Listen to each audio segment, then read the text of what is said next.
di Aula SD Negeri 3 Jakarta ini dalam kegiatan kelompok belajar dengan tema diseminasi budaya positif. Marilah supaya kegiatan berdasar yang hari ini dapat berjalan lancar dan ada ilmu yang bisa kita ambil manfaatnya. Kita mulai kegiatan kelompok belajar pada siang hari ini dengan berdoa menurut agama dan keyakinan kita masing-masing. Berdoa kami silakan. Terima kasih. Semoga dengan doa ini acara pada siang hingga menjelang sore nanti dapat berjalan dengan lancar. Acara yang kedua adalah sambutan dari kepala sekolah pada ibu-ibu komisi silakan.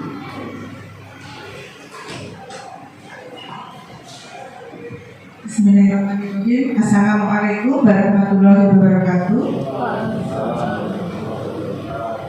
Alhamdulillahirrahmanirrahim. Puji syukur kita panjatkan kehadirat Allah Subhanahu wa Ta'ala yang sudah memberikan kesehatan kepada kita serta kesempatan untuk bersama-sama mengikuti kegiatan Konggel atau komunitas belajar di Satuan Pendidikan SD Negeri Tegalrejo 1.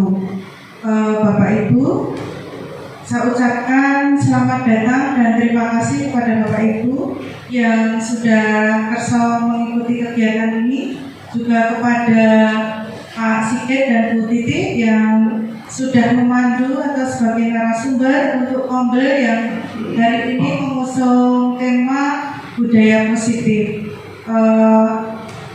Terima kasih juga kepada koordinator Konggel Pak Imam yang sudah memfasilitasi kegiatan ini. Saya berharap kegiatan ini nanti atau kegiatan Konggel di Satuan Pendidikan itu sepekan sekali sehingga kita memiliki progres yang seperti diharapkan oleh pemerintah atau di Dinas Pendidikan, karena untuk Konggel ini harapannya dapat memacu, kemudian memotivasi, mengubah mindset guru untuk lebih baik lagi dalam memberikan layanan akomodasi pembelajaran kepada siswa-siswi di kelasnya masing-masing. Dan Konggel ini tidak hanya diikuti oleh Bapak Ibu guru kelas, namun juga Bapak Ibu guru bidang studi maupun juga tendik. Nanti sewaktu-waktu bisa kita ikutkan dalam Konggel, misalnya kita mengusung tema tentang anti perhubungan atau intoleransi atau yang lain, yang itu harus dilaksanakan oleh seluruh warga sekolah di SD Negeri Tegalrejo 1. Saya berharap semoga kegiatan ini nanti sampai selesai berjalan dengan lancar, kemudian menambah wawasan kita, mengubah mindset kita bahwa yang namanya mengajar itu bukan hanya memberikan ilmu saja, materi saja, tapi kita harus memberikan sisipan yang paling penting, yaitu karakter maupun pola tingkah laku anak-anak menjadi lebih baik lagi. Demikian yang bisa saya sampaikan. Ada kurang lebihnya mohon maaf. Assalamualaikum warahmatullahi wabarakatuh. Terima kasih kami ucapkan kepada Ibu Wiwit atas sambutannya. Baik Bapak Ibu sekalian, pada acara inti ini nanti kita akan bersama-sama berbincang-bincang tentang budaya positif. Apa sih itu budaya positif? Kenapa kok kita harus membahas budaya positif ini? Apa gunanya untuk anak-anak didik kita? Nah, nanti lebih lanjut tentang budaya positif ini akan kami sampaikan bersama saya dan Pak Sigit secara bergantian. Semoga nanti apa yang kita paparkan nanti bisa bermanfaat bagi kita semua.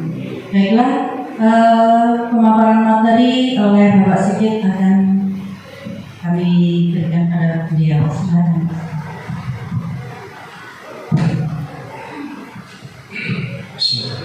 Assalamualaikum warahmatullahi wabarakatuh. Selamat siang Bapak Ibu semuanya. Terima kasih kami ucapkan kehadiran Bapak Ibu pada siang hari ini pada acara komunitas belajar SD Negeri Tegalrejo 1 yang kami gunakan sebagai wadah untuk melakukan diseminasi ataupun aksi nyata terkait dengan budaya positif yang sudah kami pelajari dalam pendidikan guru BK. Baik, Bapak Ibu, sebelum kita masuk ke materi, saya mempunyai 3 pertanyaan. Setuju atau tidak setuju? Hukuman itu dapat mendisiplinkan anak. Setuju atau tidak setuju? Setuju atau buatan Bapak Ibu? Kalau hukuman itu dapat mendisiplinkan anak. Setuju buatan Bu Red? Bu Arsip? Setuju ya. Kemudian yang kedua, pemberian hukuman dengan hal-hal positif seperti membaca, membersihkan halaman sekolah itu dapat meningkatkan kedisiplinan anak. Setuju atau buatan? Setuju. Ya, yang ketiga, memberi penghargaan dapat meningkatkan motivasi belajar anak. Setuju atau buatan? Setuju ya. Baik. Nah, ini adalah pertanyaan pemantik yang nantinya semua ini akan kita bahas dalam satu lingkup budaya positif. Ya. Baik. Selanjutnya Bu. Nah, menurut Ki Hajar Dewantara, mendidik dan mengajar itu adalah proses memanusiakan manusia. Jadi setiap orang itu harus memerdekakan manusia dalam segala aspek kehidupan, baik secara fisik, mental, jasmani, dan juga rohani. Ini menurut Ki Hajar Dewantara untuk mencapai proses merdeka. Nah, kita sebagai guru, Bapak Ibu, ini memiliki peran untuk menuntut kodrat anak itu sesuai dengan kodrat zaman dan kodrat alamnya. Kodrat zaman dalam hal ini adalah perkembangan ilmu pengetahuan yang semakin hari semakin tahun semakin berkembang. Nah, tugas kita adalah bagaimana kita menuntut anak itu sesuai dengan kodrat zamannya, sesuai dengan perkembangan zamannya. Kemudian kita juga harus menuntut anak itu sesuai dengan kodrat alamnya, yaitu di mana anak didik itu dibesarkan. Misalkan kita di Kota Yogyakarta, maka kita harus mendidik anak sesuai dengan kodrat alamnya, yaitu dengan menggunakan budaya ngajini misalnya, ataupun mengganggu bahasa. Nah, tujuannya apa? Agar anak itu menjadi manusia yang selamat dan bahagia dan menjadi individu yang merdeka. Nah, individu yang sadar dalam mengambil keputusan yang baik. Mengapa budaya positif? Nah, budaya positif hari ini akan kita ambil tema tentang budaya positif. Budaya positif ini adalah nilai atau keyakinan dari kebiasaan-kebiasaan yang ada di sekolah,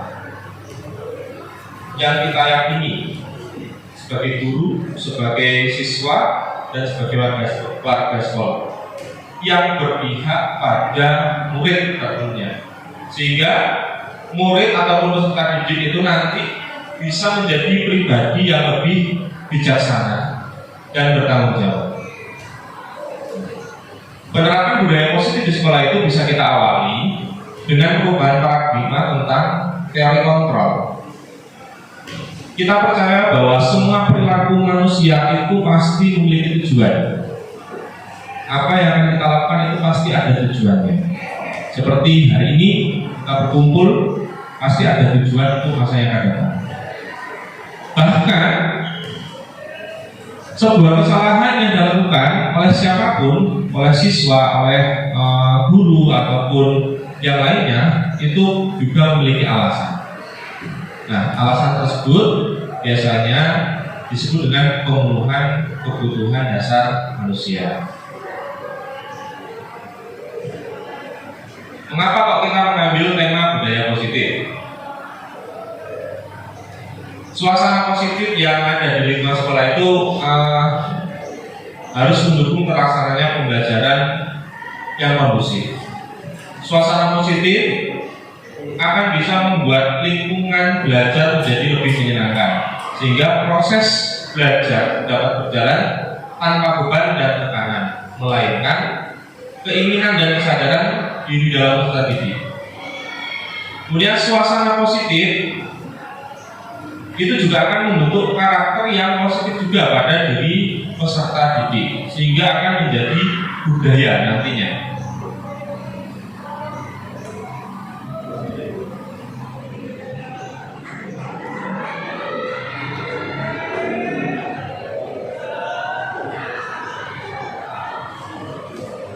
Nah,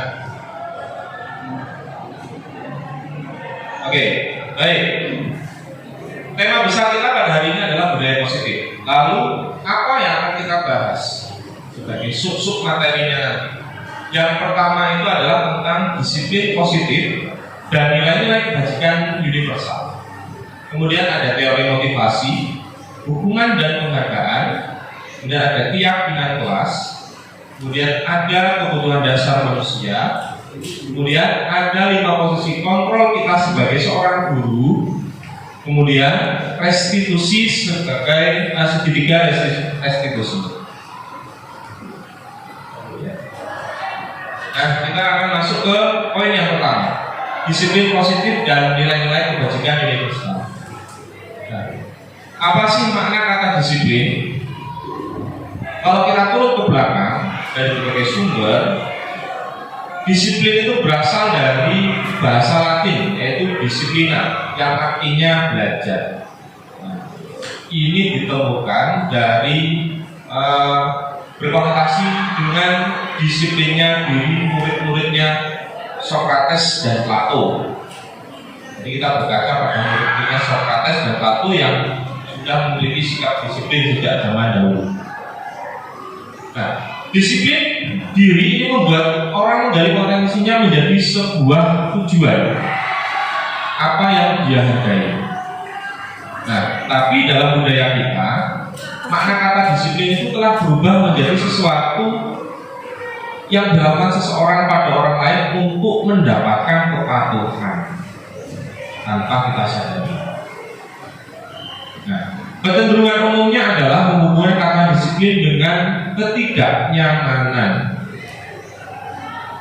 Misalkan kalau anak-anak tidak disiplin datang ke sekolah, nanti akan mendapatkan hukuman. Disiplin itu berarti nanti akan kita hubungkan dengan ketidaknyamanan anak-anak saat melanggar aturan ataupun keyakinan yang berlaku di sekolah.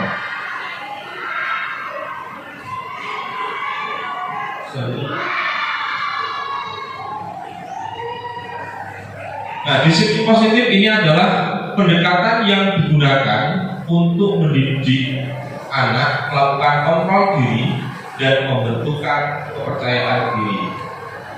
Jadi harapannya dengan perilaku-perilaku atau penerapan disiplin ini akan mendidik anak untuk membentuk kepercayaan diri anak. Nah, caranya bagaimana Bapak Ibu?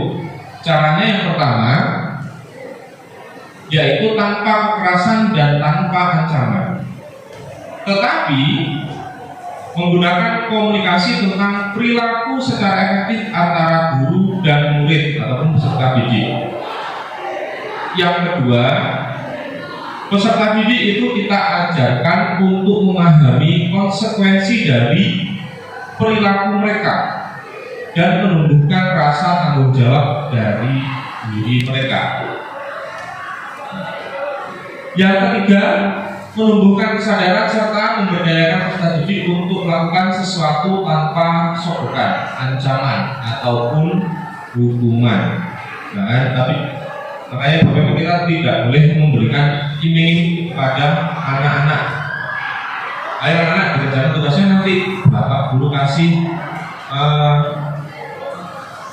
permen, slip ataupun yang lainnya. Nah, kalau menurut teori disiplin positif ini tidak boleh. Ya. Nah, kemudian dari nilai disiplin positif tadi kita akan ketemu kepada nilai-nilai kebajikan universal.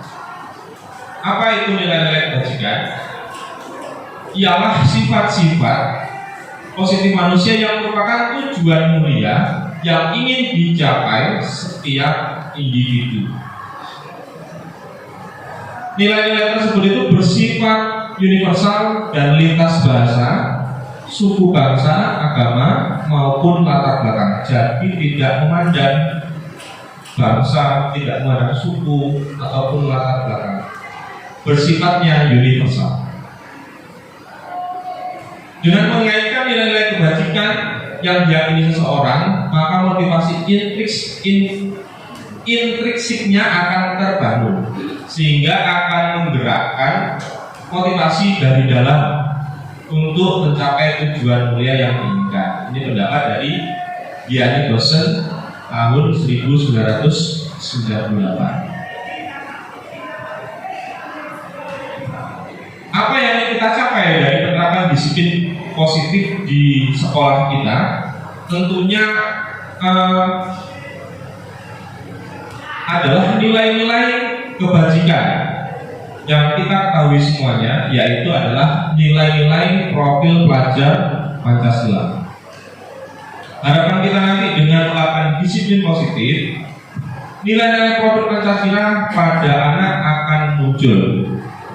Yang pertama ada beriman, bertakwa kepada Tuhan Yang Maha Esa, ada berkebinekaan global, kemudian yang ketiga bergotong royong, kreatif, benar kritis, dan mandiri. Nah, nilai-nilai inilah yang akan kita capai melalui penerapan disiplin positif di sekolah.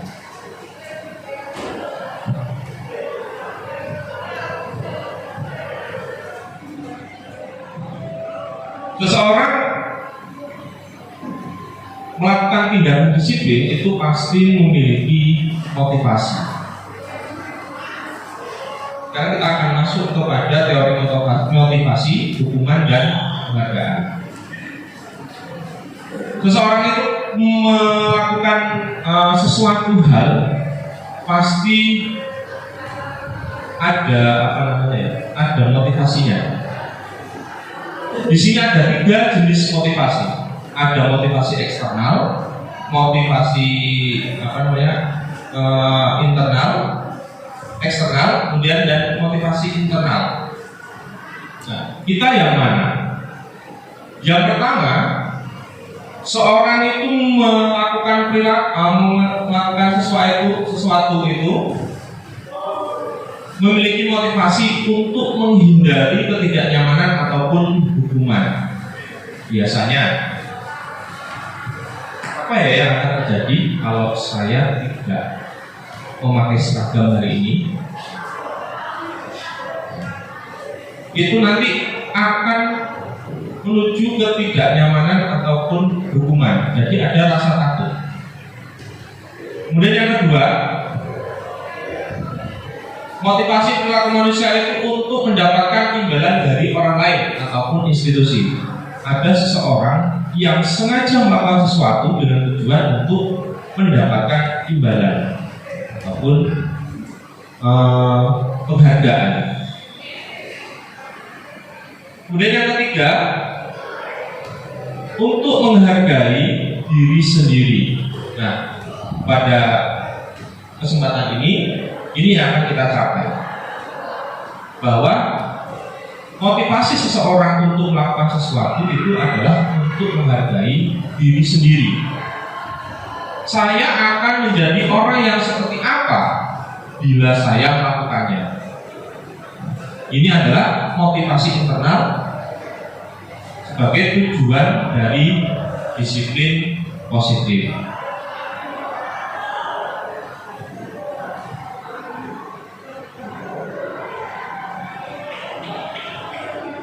Nah, Bapak Ibu,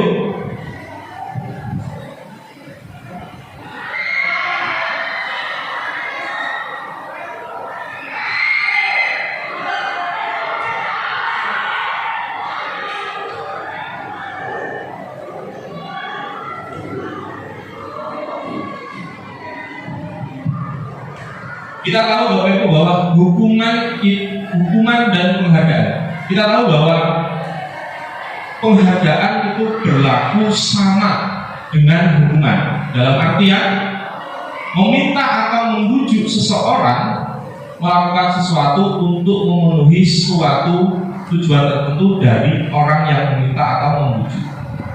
Dorongannya eksternal dan akan ada faktor ketergantungan. Jadi ada faktor keterpaksaan, ada faktor tidak enak hati.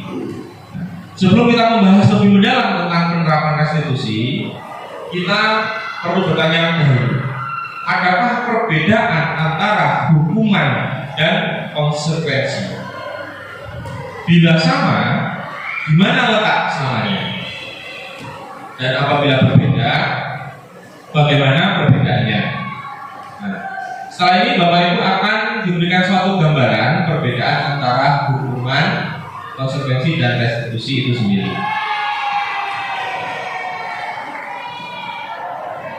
Nah, Bapak Ibu, di sini ada beberapa tindakan guru. Nah, saya akan meminta Bapak Ibu untuk menentukan tindakan guru tersebut itu termasuk hukuman atau konsekuensi. Kita akan nomor satu terlebih dahulu. Mencatat 100 kali di dalam buku kalimat. Saya tidak akan terlambat lagi karena terlambat ke sekolah. Menurut Bapak Ibu, ini termasuk hukuman atau konsekuensi? Hukuman. Ya, betul. Itu adalah sebuah hukuman. Kemudian kita masuk ke nomor 2. Lari mengelilingi lapangan basket 2 kali karena terlambat hadir di sekolah. Hukuman atau konsekuensi? Apa Pak Bur? Hukuman. Kita lihat duduk titik. Ya. Kemudian murid diminta untuk push up 15 kali karena tidak menggunakan masker ke sekolah. Termasuk hukuman atau konsekuensi? Hukuman. Mayoritas menjawab hukuman. Coba kita lihat. Ya, benar, hukuman. Kemudian yang keempat, menggantikan kertas tugas teman yang telah dicoret-coret. Ini termasuk hukuman atau konsekuensi? Konsekuensi. Ya. Kemudian selanjutnya, membersihkan tumpahan air di meja tulis karena tersenggol pada saat belajar. Termasuk hukuman atau konsekuensi? Konsekuensi. Kemudian selanjutnya, meminta murid tidak mengenakan sepatu seharian di sekolah karena tidak mengenakan sepatu hitam. Hukuman atau konsekuensi? Hukuman. Kalau kita lihat Bu titik, iya. Kemudian lari mengelilingi lapangan basket 2 kali karena terlambat 10 menit untuk pelajaran PJOK. Hukuman atau konsekuensi? Hukuman katanya Bu titik. Kita lihat, ternyata konsekuensi. Tapi mayoritas Bapak Ibu sudah menjawab dengan benar Bapak Ibu. Jadi pengetahuannya sebenarnya sudah lebih oke daripada kita. Ya, baik. Nah Bapak Ibu, dari kasus-kasus ini tadi kita bisa menyimpulkan bahwa hukuman itu adalah sebagai suatu identitas yang gagal. Kemudian konsekuensi itu adalah suatu identitas yang sukses. Nah, kita akan memetakan lebih rinci lagi perbedaan antara hukuman dan konsekuensi. Jika hukuman itu sesuatu yang menyakitkan yang harus terjadi, tetapi konsekuensi itu sesuatu yang harus terjadi berdasarkan dengan keyakinan sebelumnya. Kemudian kalau hukuman itu akan membuat tidak nyaman untuk murid dalam jangka waktu yang panjang, tetapi konsekuensi itu tidak nyaman untuk murid untuk jangka waktu yang pendek saja. Kemudian kalau hukuman korbannya itu akan mendapatkan keadilan. Kalau konsekuensi, korbannya itu bisa diabaikan. Kemudian yang terakhir, jika hukuman itu murid atau anak akan merasa tersakiti. Jika konsekuensi, murid atau anak itu dibuat tidak nyaman. Nah, pernah suatu ketika, jika kita memberikan hukuman pada anak dalam bentuk psikis maupun fisik, pasti anak itu akan membekas di dalam hatinya dalam waktu yang akan lama. Tetapi berbeda dengan konsekuensi. Jika kita memberikan konsekuensinya, si A, jika kamu datang terlambat, konsekuensinya hari ini kamu tidak mengikuti jam pelajaran pertama. Nah, itu adalah sesuatu yang memang harus ia terima jika dia melanggar aturan datang terlambat ke sekolah. Tapi berbeda cerita kalau si A ini dihukum, misalnya disuruh lari lapangan, disuruh push up, ataupun disuruh membersihkan toilet yang sifatnya fisik, maka akan berdampak pada psikisnya juga, dan itu akan membekas dalam hatinya dalam waktu yang akan lebih lama. Selanjutnya,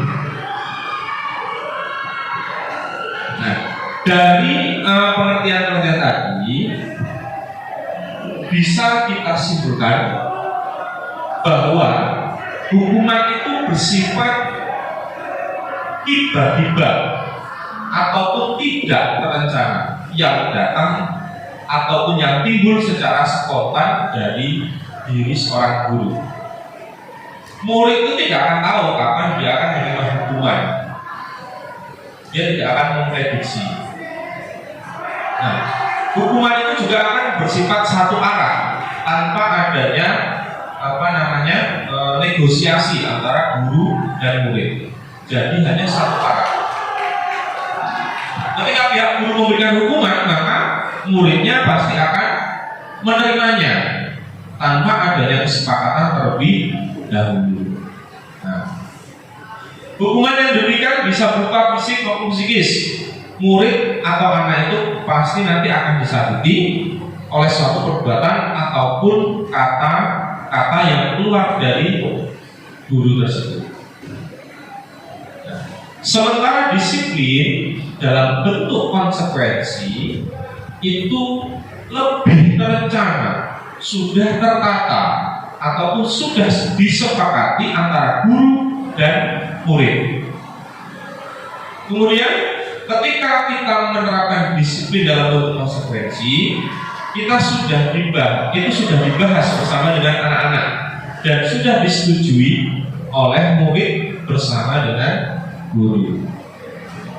Umumnya, Bapak Ibu, bentuk-bentuk konsekuensi itu dibuat oleh pihak guru ataupun sekolah bersama dengan murid. Kalau di kelas saya membuat kesepakatan kelas yang saya bebaskan anak-anak untuk menuliskan kesepakatan apa saja yang tidak boleh dilanggar oleh anak-anak.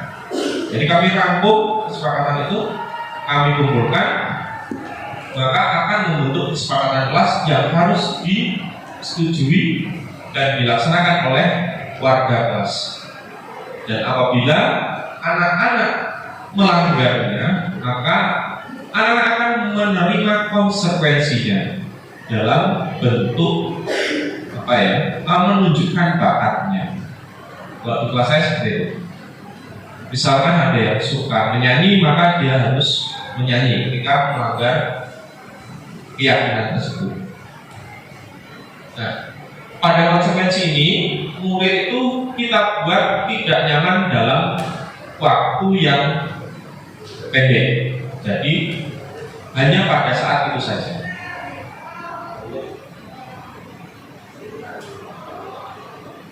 Untuk menerapkan disiplin tadi melalui konsekuensi, kita buat keyakinan kelas.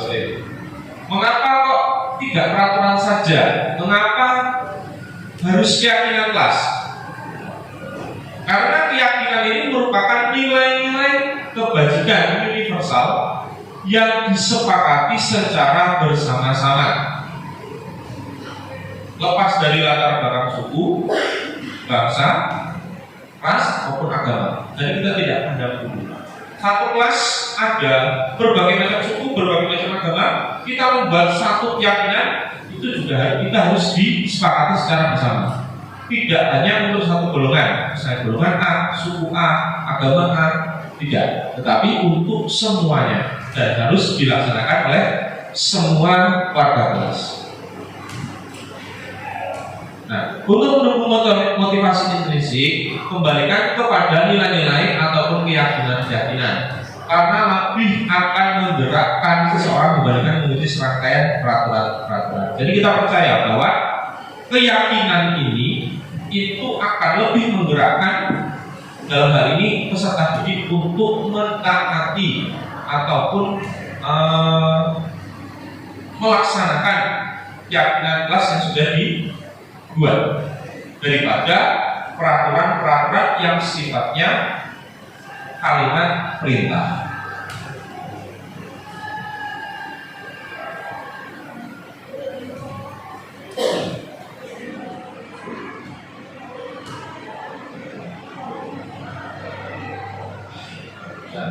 Ini adalah perbedaan antara peraturan dan keyakinan kelas atau nilai kebajikan yang dituju. Misalnya yang pertama, peraturan selalu kembalikan buku ke tempatnya. Itu merupakan satu kalimat perintah. Tapi dari peraturan ini kita bisa membuat satu keyakinan kelas atau nilai kebajikan yang akan kita tuju. Apa? Tanggung jawab. Ketika kita sudah bisa mengembalikan buku ke tempatnya, berarti kita sudah membuat perilaku yang bertanggung jawab.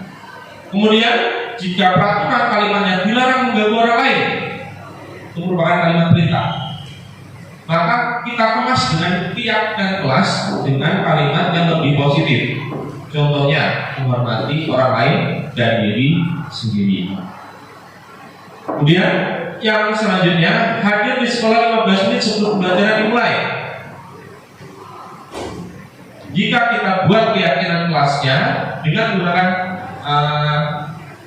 kalimat yang lebih positif, itu adalah menghormati orang lain, misalnya. Kemudian komitmen pada tujuan, dan lain-lain yang ada di bawahnya, bisa sambil dibaca sendiri.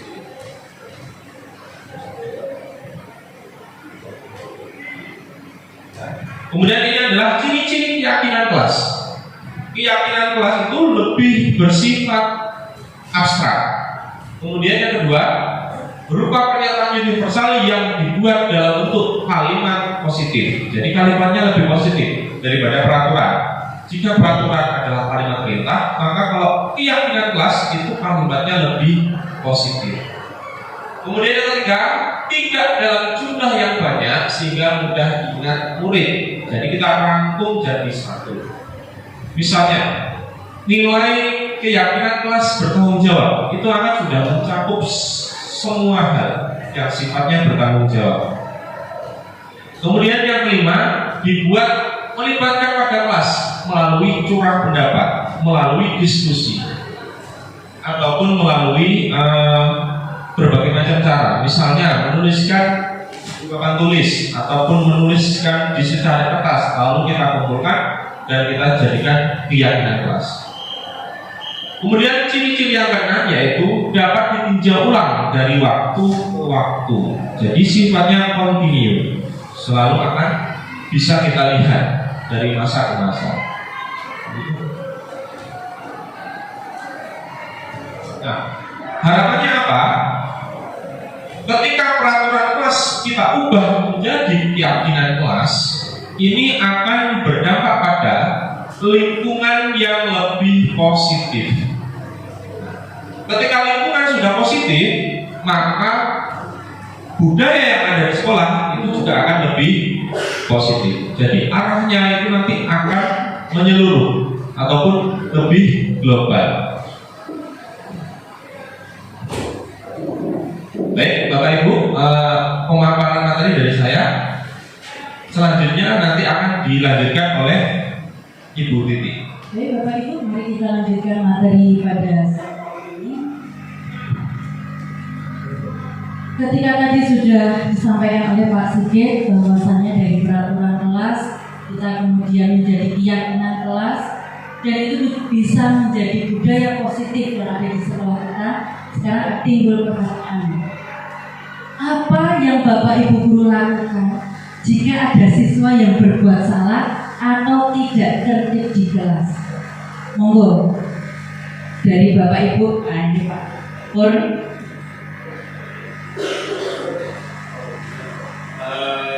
Yang saya lakukan sebelum kenal keyakinan kelas Oh iya, mendukung. Oke, ada lagi? Bu Arsep? Nah, ini mungkin di musola tidak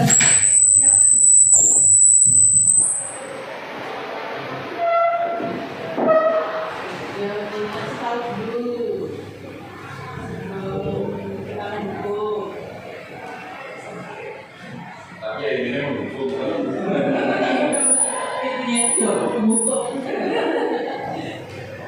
Oke.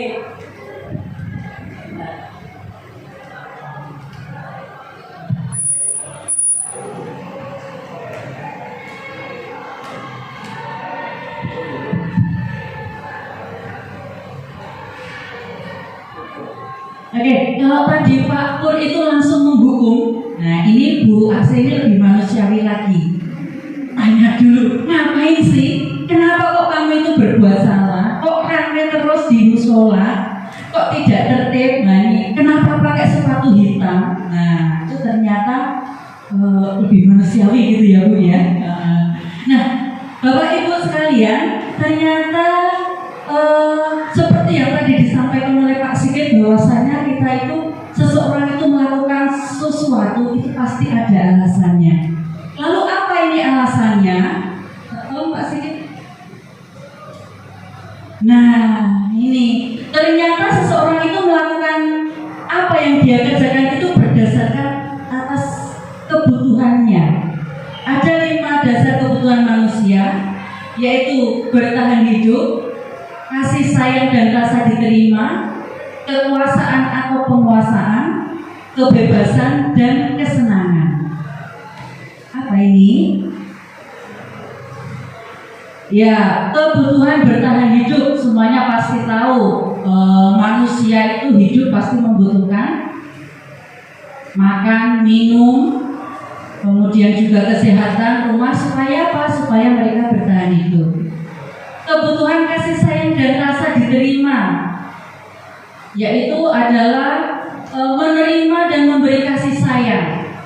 Bisa jadi anak-anak yang kita melakukan kesalahan itu karena mungkin dia mencari perhatian gitu ya Bu ya. Di rumah tidak diperhatikan, seperti tadi yang ceritanya Pak Anton ini ya, melakukan suatu gebrakan karena dalam rangka ternyata beliau itu iya betul sekali ada ingin diberi kasih sayang. Nah, penguasaan itu misalnya pengen dianggap berharga, bisa membuat perbedaan, bisa mencapai sesuatu yang wah sehingga dia bisa diakui oleh orang lain. Lanjutkan. Kemudian dengan kebebasan, bisa jadi di rumah itu terlalu dikekang aturan-aturan, maka mumpung di sekolahan orang tua tidak tahu, nah, dia bisa melakukan sesuatu yang sebebas-bebasnya, mencoba-coba, banyak bergerak, tidak mau dipengaruhi orang lain. Ini merupakan pemenuhan kebutuhan akan kebebasan. Kemudian yang tidak kalah penting adalah kesenangan. Mungkin di antara kita ini banyak sekali yang melakukan sesuatu karena kesenangan gitu ya. Hobi koleksi apa gitu ya. Healing itu kan juga dalam rangka untuk biar kita senang gitu.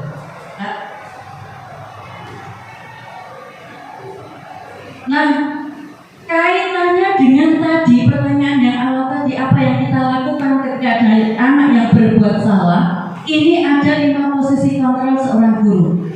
Sebagai penghukum, membuat orang merasa bersalah, sebagai teman, sebagai pemantau, dan sebagai manajer. Apa perbedaan dari 5 posisi kontrol ini?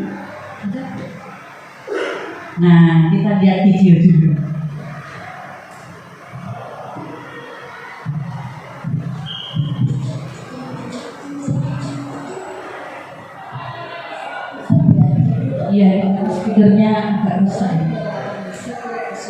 institusi salah satu program yang adalah lingkup positif.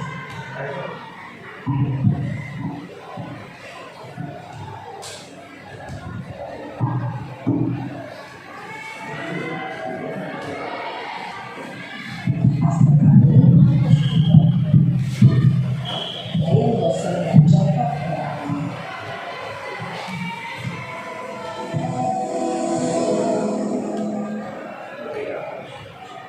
Lima posisi kontrol itu adalah: 1. Posisi mendukung. 2. Posisi pembuat dasar bersama. 3. Posisi teman. 4. Posisi pemantau atau monitor. Dan 5. Posisi manajer. Untuk lebih memahami kelima posisi tersebut, mari kita saksikan kasus Mary yang terlambat hadir 20 menit di sekolah dan melihat bagaimana kelima posisi kontrol dalam menghadapi masalah tersebut.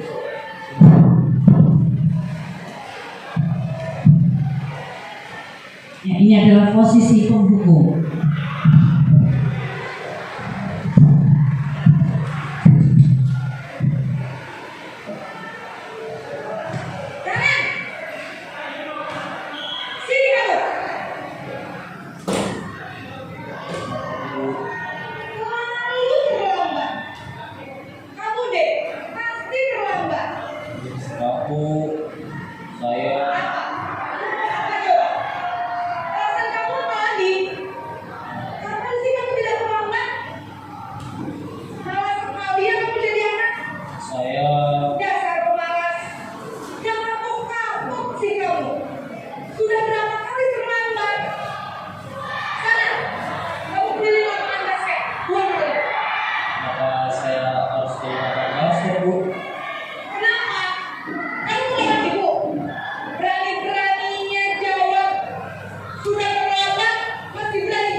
Posisi pendukung biasanya berbicara dengan nada tinggi, menghabis, menunjuk-nunjuk, menyakiti, dan menyindir. Hukuman bisa berupa fisik maupun psikis. Ibu dan bapak guru hebat. Dampak yang terjadi pada murid ketika guru berada pada posisi pendukung adalah murid cenderung akan memberontak, bahkan menyimpan dendam.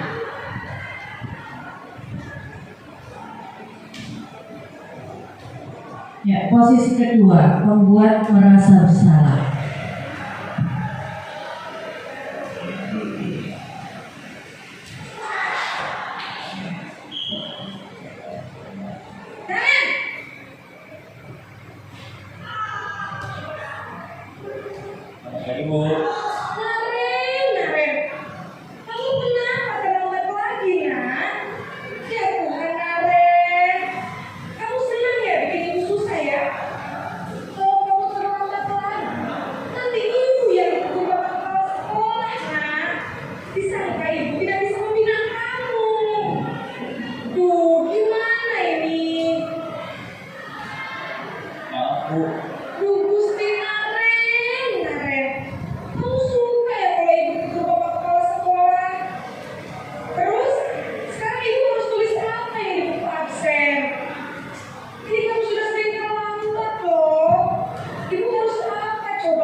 Posisi pembuat rasa bersalah berbicara dengan nada tenang, cenderung lembut, namun kata-kata yang diutarakan membuat murid merasa menjadi orang yang gagal, memandang buruk dirinya sendiri, merasa tidak berharga, dan tidak sanggup membahagiakan orang lain. Ketika guru mengambil posisi pembuat rasa bersalah, murid akan menganggap dirinya yang bersalah dan ia akan menyimpan emosi negatif tersebut di dalam dirinya. Ya, posisi sebagai teman.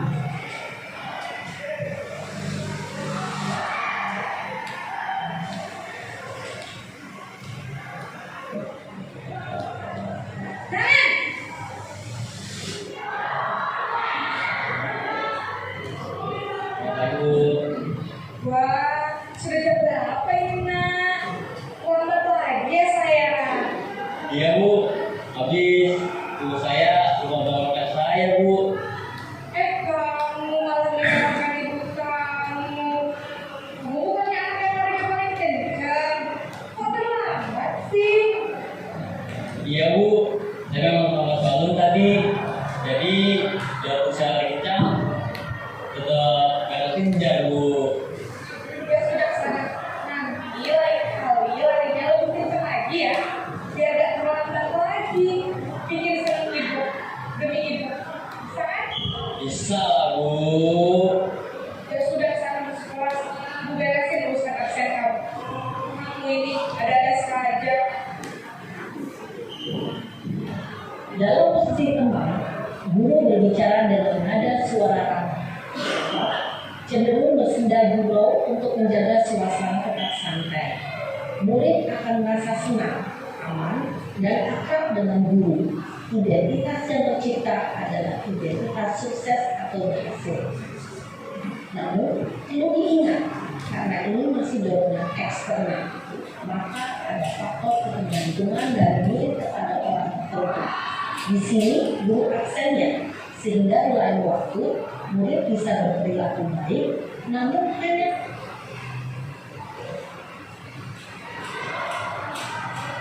Ya, sebentar ini ada yang lewat.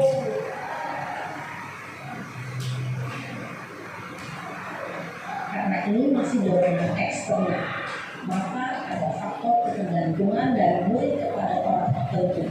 Di sini, guru aksennya, sehingga di lain waktu, murid bisa berperilaku baik, namun hanya pada orang-orang tertentu saja.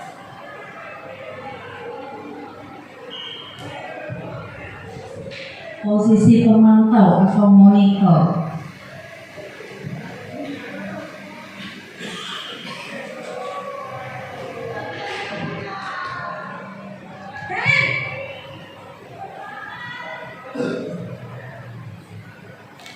Lagi Bu. Nah ya, apa peraturan sekolah kita tentang jam berapa kita harus masuk sekolah? Kita harus di sekolah jam 7. Iya betul, sekarang sudah jam 7.20. Kalian sudah tahu konsekuensinya jika terlambat hadir? Paham Bu, saya harus tinggal kelas, kasih jam istirahat selama 20 menit. Iya benar, konsekuensinya demikian. Jadi nanti jam 9.30 pas istirahat, kamu harus tinggal di kelas, kerjakan tugas tambahan untuk ketinggalan, ya? Baik Bu. Posisi pemantau mengandalkan penghitungan atau data untuk mengontrol murid. Guru mengarahkan murid berdasarkan peraturan dan konsekuensi. Seorang pemantau menunjukkan bahasa tubuh dan ekspresi wajah yang datar dan cenderung formal. Ya, posisi yang terakhir adalah posisi manajer.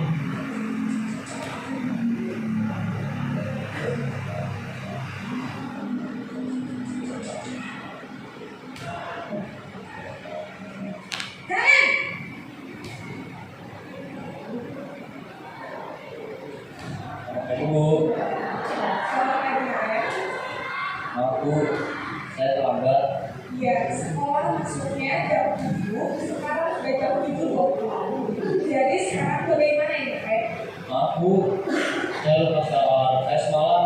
Baiklah, menurut kamu, yang teman sekolah yang mana yang kamu gunakan? Menghargai diri sendiri dan orang lain mungkin ya Bu. Setuju. Jadi, apakah ada yang panik dari siksa ukuran tersebut? Iya Bu, saya meyakininya. Kalian bersedia memperbaiki masalah pelanggaran ini? Bersedia Bu. Bagaimana kamu akan memperbaiki masalah pelanggaran ini? Saya akan coba untuk tidak lupa menyetel alarm saya Bu. Baik, kalau kalian lupa menyerah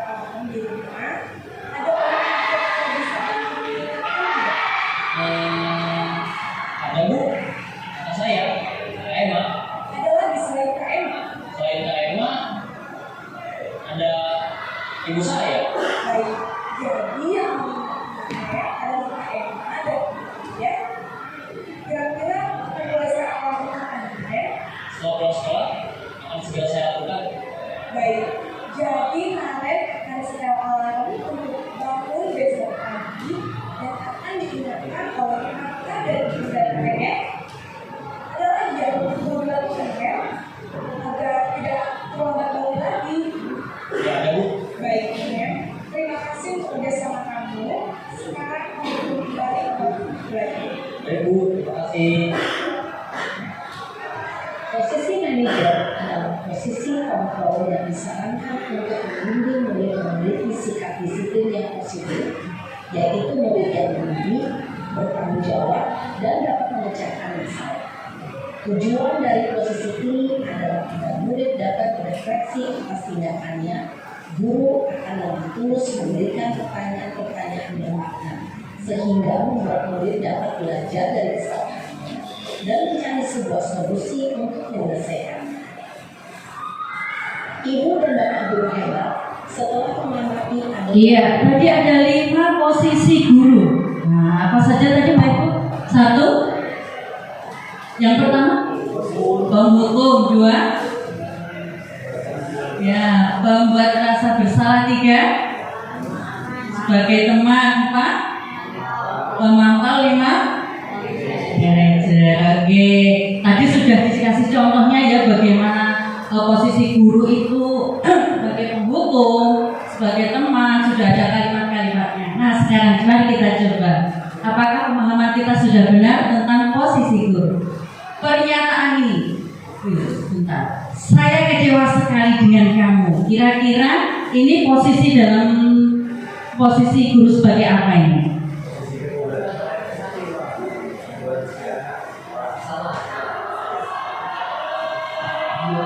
Untuk yang pernyataan saya kecewa sekali dengan kamu, berarti ini di posisi membuat si anak merasa bersalah.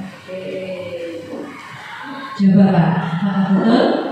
Wah, betul sekali. Yang nomor 2, kamu tidak pernah benar melakukannya. Ayo, sebagai apa ini ya, Bu Erna?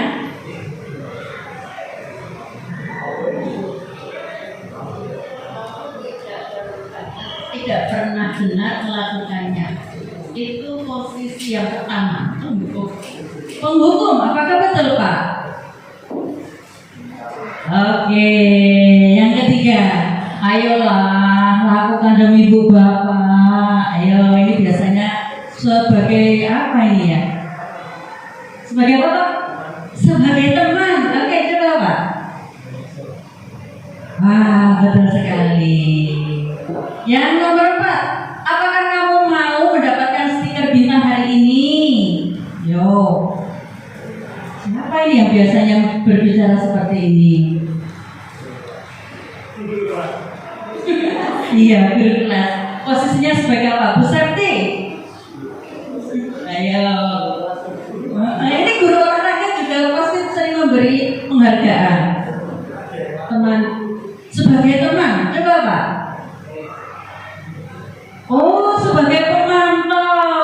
Karena kalau dia berhasil nanti dia dapat bintang gitu ya. Oh, berarti sudah ada aturannya. Berarti sebagai pemantau ya Bu Septi ya. Lanjut, bagaimana kamu bisa menyelesaikan masalah ini?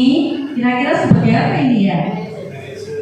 Wah, sebagai manajer Pak, coba. Wah, betul sekali.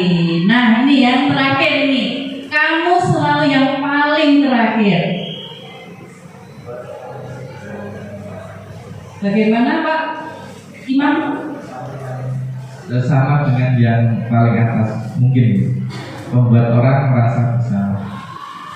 Kita lihat kunci jawabannya. Oh, sebagai penghukum, ya. Karena tadi kata-katanya menyakitkan ya, ciri-cirinya penghukum itu ya. Kamu selalu yang paling akhir. Nah, nanti mesti rentetannya dihukum, ya. Jadi ini adalah 5 posisi seorang guru ketika dia berada di kelas. Ada yang sebagai penghukum, membuat orang merasa bersalah, sebagai teman, memantau, dan sebagai manajer. Nah, dari 5 ternyata dan dikaitkan dengan ketika tadi awal pertanyaan, kalau ada anak yang bersalah itu sebaiknya seperti apa? Tadi kalau menghukum ternyata efeknya juga tidak bagus. Sebagai teman pun juga ternyata nanti malah kadang anak-anak melonjak, gitu ya. Nah, ada suatu metode yang bisa kita gunakan untuk menghadapi suatu permasalahan, yaitu yang kita kenal dengan nama segitiga restitusi. Apakah itu segitiga restitusi? Segitiga restitusi adalah proses menciptakan kondisi bagi murid untuk memperbaiki kesalahan mereka, sehingga mereka dapat kembali ke kelompok mereka dengan karakter yang lebih kuat. Kita tidak menyalahkan anak, kita tidak menghukum anak karena kesalahannya, tapi kita melakukan segitiga restitusi. Apa saja yang kita lakukan di segitiga restitusi tersebut? Yaitu yang pertama adalah menstabilkan identitas. Kita kasih tahu bahwa menyadarkan anak bahwa memang kadang orang itu tidak pernah lepas dari salah. Kita sadarkan bahwa yang dia lakukan itu salah dan itu tidaklah mengapa, gitu ya. Kemudian yang kedua adalah validasi tindakan yang salah. Kita tunjukkan kepada anak itu mana sih yang salah. Nah, kita ajak diskusi mereka. Kemudian yang ketiga adalah menanyakan keyakinan. Seperti apa gambaran segitiga restitusi tersebut? Mari kita lihat video berikut ini. Halo Mbak Yeki, Mbak Ayumi.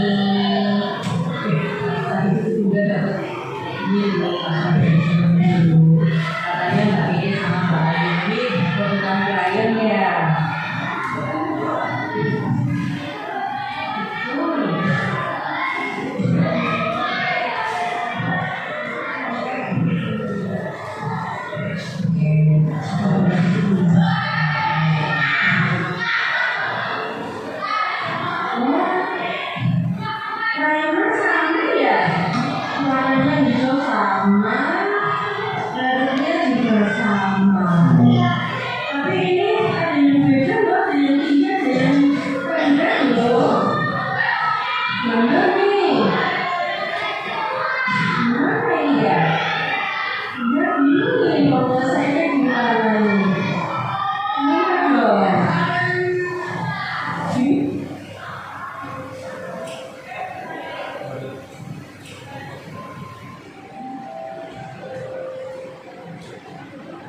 Oke, ini masalahnya adalah Keke sama kayak Ayumi ini rebutan krayon. Nah, jadi si Keke merasa krayon yang ada di depannya,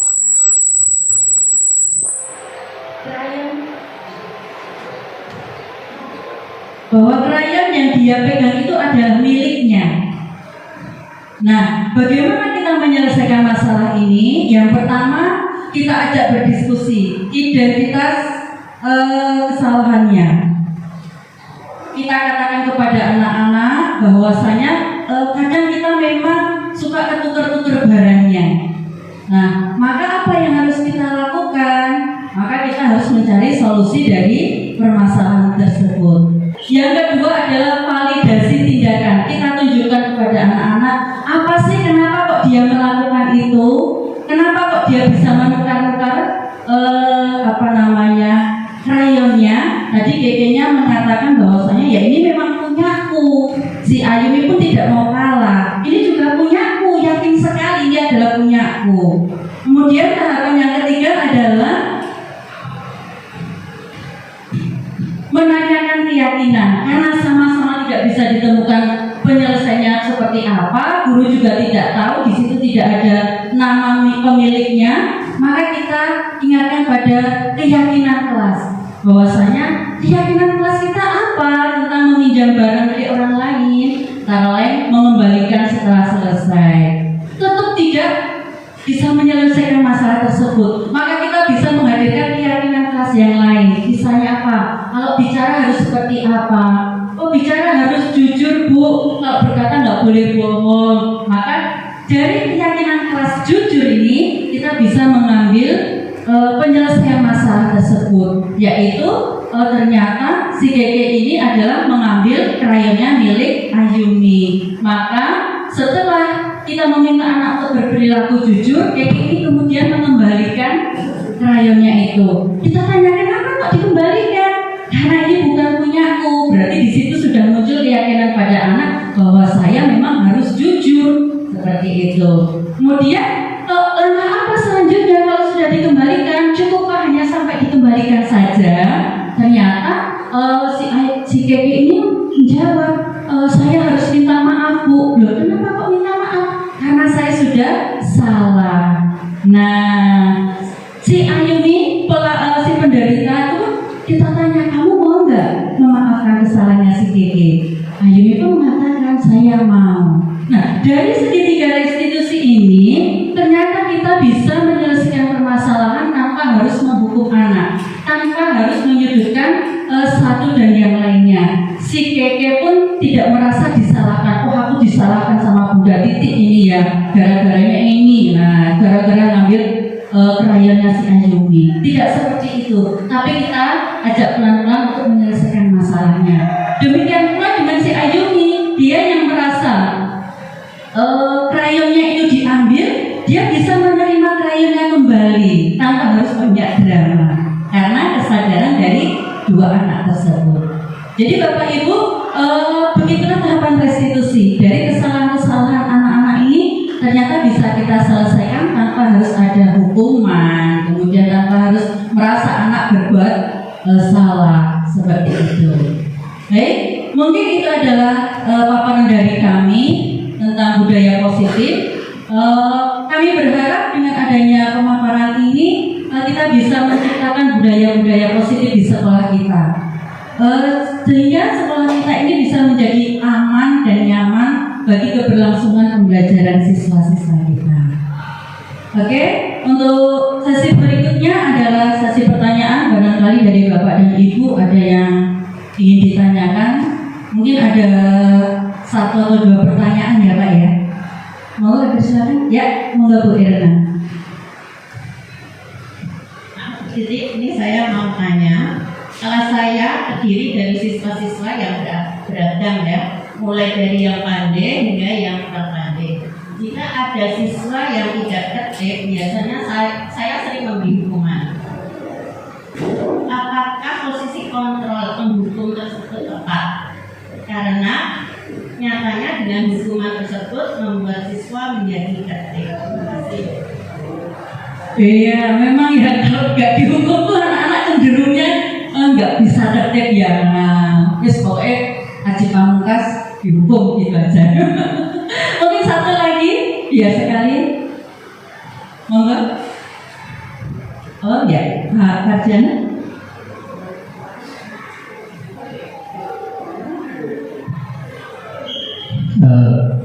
Kita kan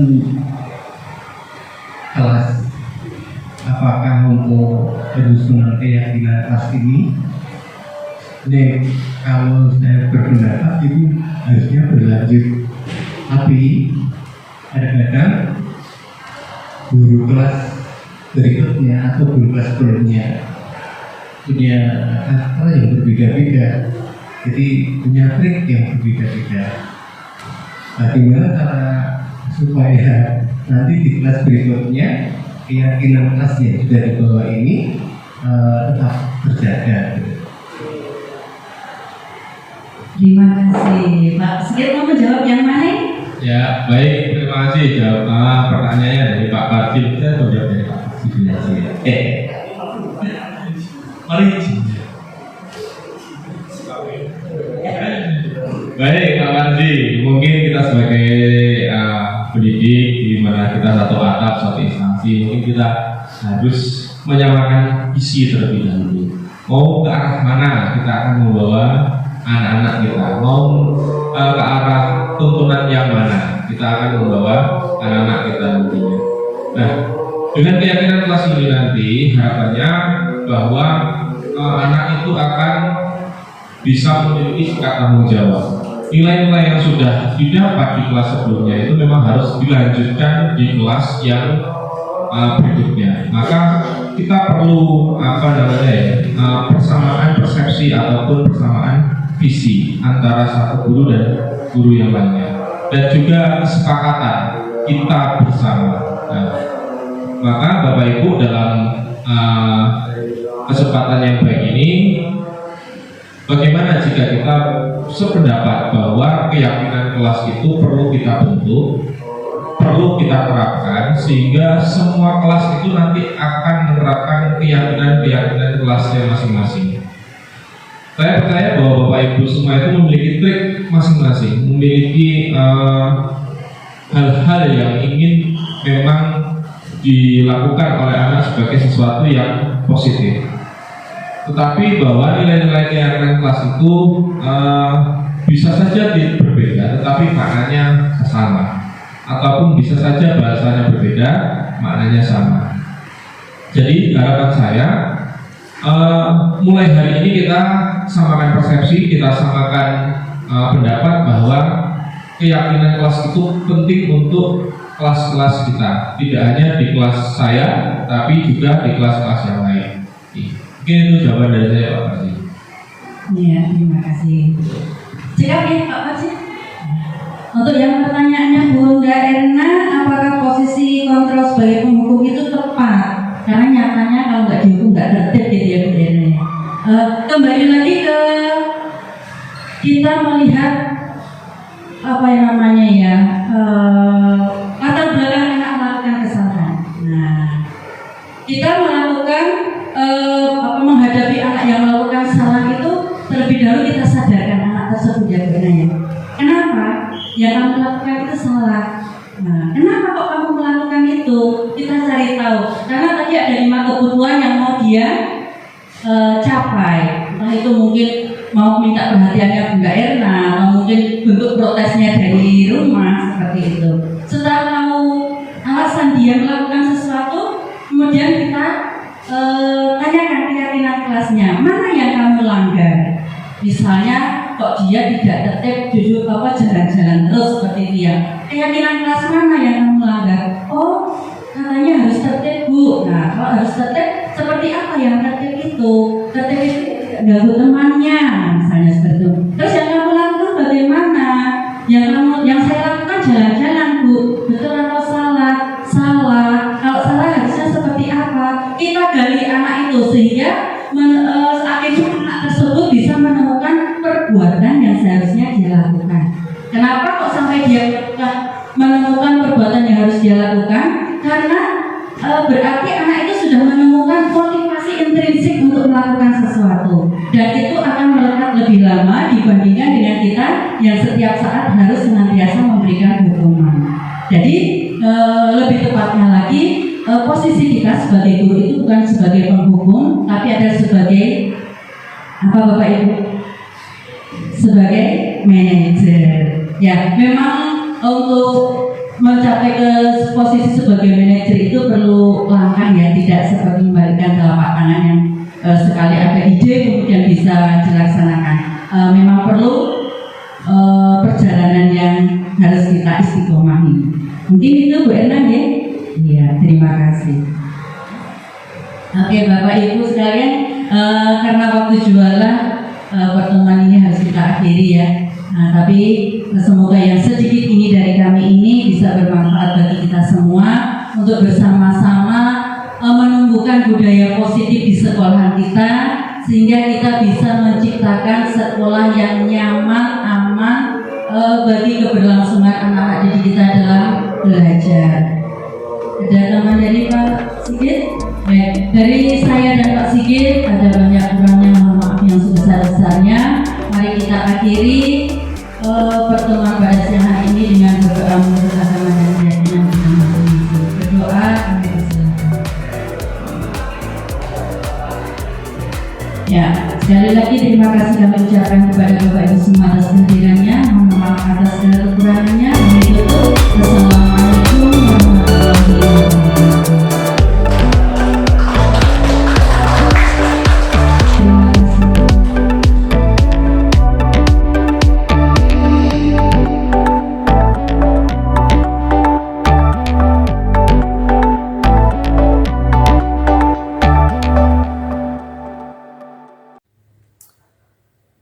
Assalamualaikum warahmatullahi wabarakatuh. Saya Imam Sasongko selaku guru kelas 4 di SD Negeri Tegal Rejo 1.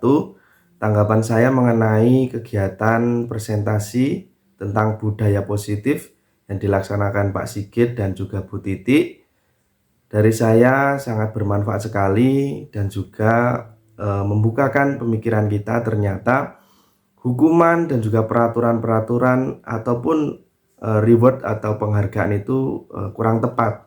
Maka dari itu dengan adanya presentasi yang telah dilaksanakan oleh Pak Sigit, itu bisa memberikan pemikiran dan pemahaman baru tentang hal tersebut. Maka dari itu sekali lagi tanggapan saya mengenai presentasi yang disampaikan oleh Pak Sigit dan juga Bu Titi sangat-sangat bermanfaat, dan pada akhirnya nanti semua guru di SD Tegal Rejo 1 bisa melaksanakan apa yang dinamakan budaya positif. Mungkin itu saja dari saya. Assalamualaikum warahmatullahi wabarakatuh. Halo, selamat siang. Dengan saya Bu Dewi. Setelah mengikuti diseminasi budaya positif, saya jadi tambah pengetahuan. Ternyata untuk menyelesaikan masalah anak tidak dengan hukuman. Ada metode atau cara lain yang lebih efektif, yaitu dengan metode segitiga restitusi. Saya siap belajar dan siap menerapkan. Terima kasih.